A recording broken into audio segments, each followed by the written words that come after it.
Hallo zusammen, ich bin's mal wieder, euer Michael, und heute gibt's von mir ein Video zu einem recht coolen Teleobjektiv, und zwar dem Sony 300 mm G-Master mit der Blende 2.8. Ein großer Dank geht hier erstmal an fotoprofi.de und die Filiale in Ludwigsburg. Mal wieder haben mir die das hier zur Verfügung gestellt. Also das Objektiv zu bekommen, das liegt ja irgendwo bei 6.700 €, ist nicht ganz so einfach. Die haben es möglich gemacht. Vielen Dank auf jeden Fall dafür. Schaut einfach mal vorbei, wenn ihr irgendwie Kameras, Objektive oder sonst irgendwelches Fotozubehör braucht. Insgesamt befinden wir uns hier ja schon im hochpreisigen Segment, und deswegen habe ich hier auch die Sony A9 III montiert. Ich habe es auch noch mit der Sony A1 montiert. Das sind also die beiden, ja, ich sag mal Flaggschiff-Kameras. Die A1 kombiniert einfach Geschwindigkeit mit einem guten Autofokus. Die A9 III hat einfach die Geschwindigkeit ohne Ende, 120 Bilder in der Sekunde. Und das sind eigentlich die beiden Bodies, mit denen sich das Objektiv hier am besten vereinen lässt und natürlich auch die besten Ergebnisse liefert. Da kommt dann schon ein bisschen Geld zusammen, aber eins möchte ich vorweg schon sagen: Es lohnt sich auf jeden Fall. Kommen wir erstmal zu ein paar Daten von dem Objektiv. Ich möchte euch hier jetzt nicht das komplette Datenblatt vorlesen, das könnt ihr ja alles durchlesen im Internet und überall. Ich möchte euch einfach so ein bisschen was grob dazu erzählen. Also wir haben hier erstmal ein Objektiv, das hat einen Durchmesser von 12,5 cm und eine Länge von 26,5 cm. Das sind aber nur die Werte vom Grundkörper, sag ich mal. Da ist noch keine Gegenlichtblende oder eine Stativschelle mit dabei. Die Gegenlichtblende bringt euch dann die ganze Länge vom Objektiv auf ca. 35 cm. Wenn ihr das Ganze an der Kamera montiert habt, ab Bajonett, also 35 cm bis zur Spitze von der Gegenlichtblende. Auch im Durchmesser tut sich da natürlich was. Man sieht es ja hier schon so ein bisschen. Die Gegenlichtblende bringt da noch mal ein bisschen mehr Durchmesser. Der geht dann von 12,5 cm auf 14,5 cm. Das müsst ihr dann natürlich beachten, wenn ihr eine passende Kameratasche dafür sucht. Mit Kamera dran, also hier in dem Fall jetzt die A9 III, kommt ihr dann auf eine Gesamtlänge von 40 cm, und da wird es schon eng in den meisten Taschen, vor allem wenn ihr das quer reinmachen wollt. Bei mir an der Peter McKinnon Tasche von Nomatic passt es gerade so quer rein, wenn die Gegenlichtblende natürlich andersrum montiert ist.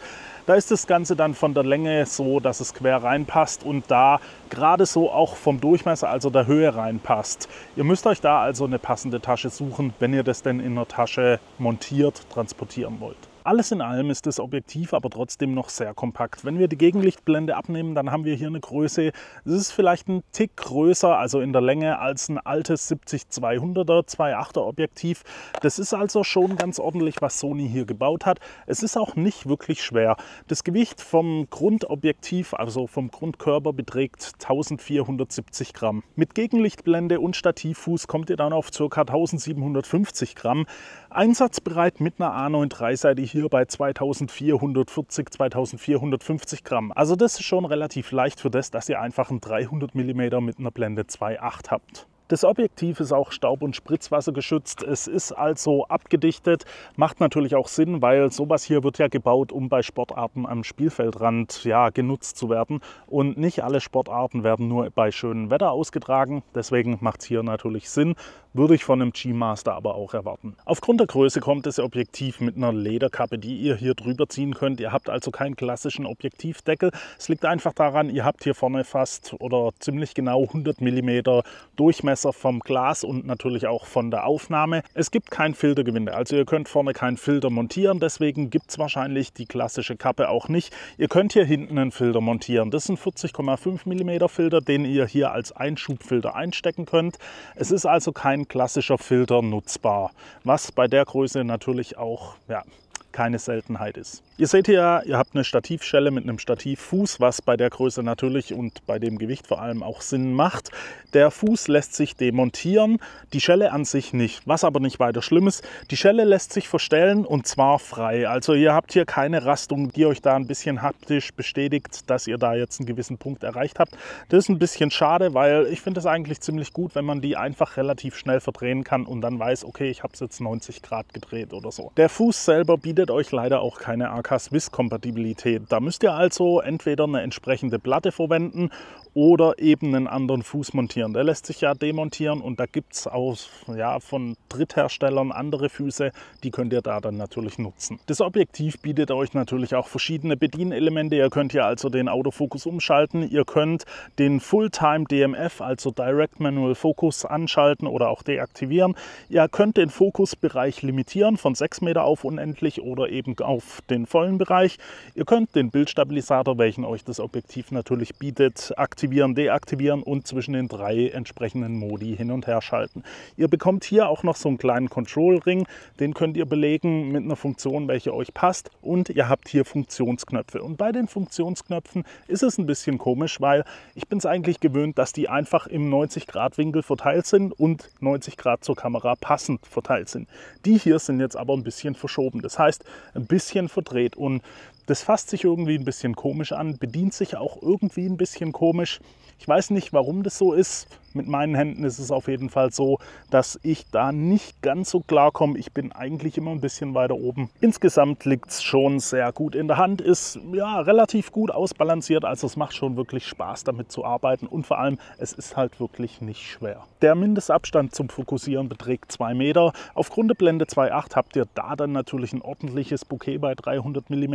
Es ist aber so, es ist eben kein Makroobjektiv. 2 Meter sind schon ein relativ ordentlicher Abstand. Wie ihr seht, ich habe jetzt hier gerade ziemlich hartes Licht. Es ist ja 15 Uhr oder sowas im Sommer. Da steht die Sonne natürlich sehr weit oben.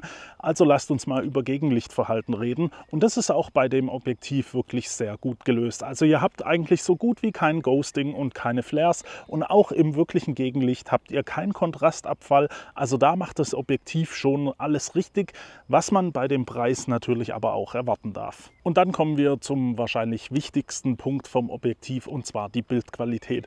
Und die ist schon wirklich sehr, sehr gut. Wie gesagt, ich habe es ja nicht nur an der A9 III getestet, sondern auch an der A1, die da entsprechend mit 50 Megapixel einfach ein bisschen mehr Auflösung mitbringt.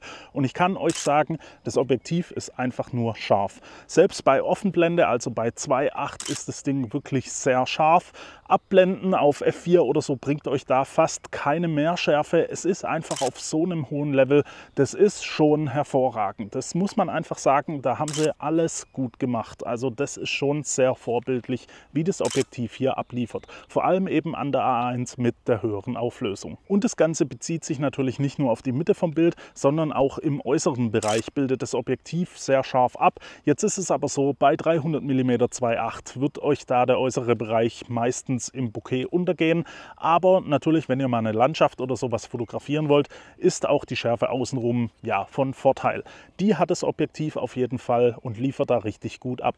Selbst mit dem Zweifach-Telekonverter, welchen ich schon mit dem 200-600 und so weiter getestet habe, ist das Objektiv immer noch richtig scharf. Also selbst mit dem Zweifach-Telekonverter bei 600 mm ist es noch deutlich schärfer als das 200-600 mm Objektiv ohne Telekonverter. Also da ist schon alles richtig gemacht. Meiner Meinung nach ist es eine der schärfsten Sony-Linsen, die ihr gerade kaufen könnt. Und eine Blende 2.8 bringt euch einfach Vorteile von einer kurzen Verschlusszeit und einer niedrigen ISO. Ihr könnt das 200-600 als Vergleich zum Beispiel nehmen. Das ist natürlich deutlich billiger, aber dass wir uns mal in demselben Brennweitenbereich befinden. Ihr habt da aber eine ganz andere Blende und seid da schon, wenn ihr die Verschlusszeiten kurz halten wollt, in einer ganz anderen ISO-Einstellung.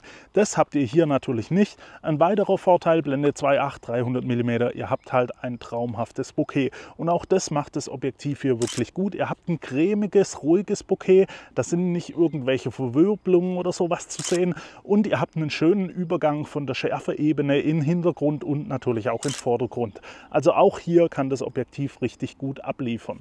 Wenn ihr Lichter im Bild habt oder so, habt ihr da auch keine Zwiebelringe oder sowas. Also das ist schon wirklich sehr gut gelöst. Auf nahe Distanzen könnt ihr euch da also einen Hintergrund hinzaubern, der schon ordentlich nach Photoshop aussieht. Ihr könnt euer Motiv also perfekt vom Hintergrund trennen. Das sieht wirklich schon sehr, sehr toll aus. Ich will euch hier jetzt aber natürlich nicht nur voll labern, sondern auch relativ viel zeigen. Deswegen verlinke ich euch mal die tollsten Bilder einfach unten in der Beschreibung.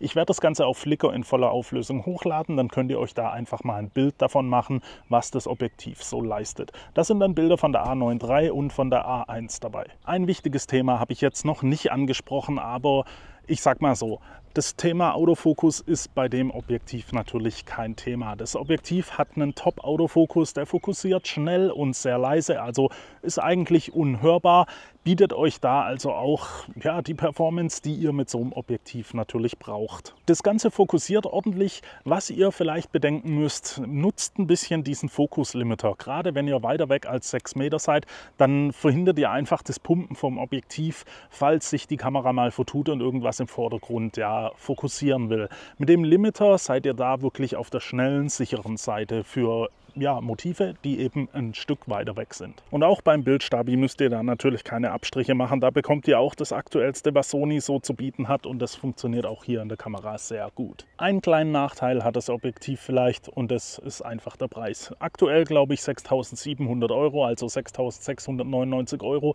Das ist natürlich schon sehr ordentlich für eine Festbrennweite, aber ich sag's mal so, 300 mm 2.8, da ist es eine Region, wo man eben in diesem Preisbereich ist. Es liefert dafür ja auch ordentlich ab. Wenn wir da also im Sony-Bereich bleiben und über Alternativen reden, dann kommt da natürlich das 100-400 noch ins Spiel.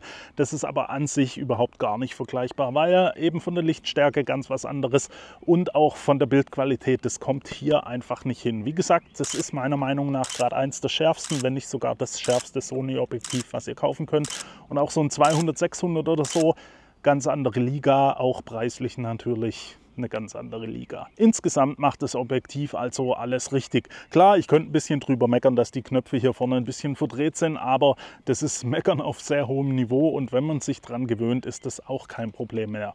Wenn ihr ein Objektiv in dem Brennweitenbereich sucht mit der Lichtstärke, dann kann ich das Ding hier uneingeschränkt empfehlen. Ich möchte mich auch nochmal bei fotoprofi.de und der Filiale in Ludwigsburg bedanken, beziehungsweise eben der ganzen Kette. Es ist nicht normal, dass man so ein Objektiv mal für längere Zeit probieren kann und darüber dann einen schönen Test machen kann. Deswegen nochmal vielen, vielen Dank an fotoprofi.de, die Kette bzw. die Filiale in Ludwigsburg. Guckt einfach vorbei, wenn ihr mal was sucht. Und das war es dann jetzt auch schon von mir. Ich hoffe, das Video hat euch gefallen. Wie gesagt, ich verlinke die ganzen Bilder unten mal in der Beschreibung, dann könnt ihr das noch alles sehr genauer angucken. YouTube macht da ja vielleicht so ein bisschen mit der Kompression Probleme. Es bildet wirklich sehr gut ab und ist das Beste, was ihr gerade so bekommen könnt. Wenn ihr Fragen oder Anregungen habt, könnt ihr diese gerne in die Kommentare schreiben. Wenn das Video euch gefallen hat, lasst mir einfach ein Like da, abonniert den Kanal und dann sehen wir uns beim nächsten Mal hoffentlich wieder. Bis dahin wünsche ich euch eine gute Zeit. Ciao.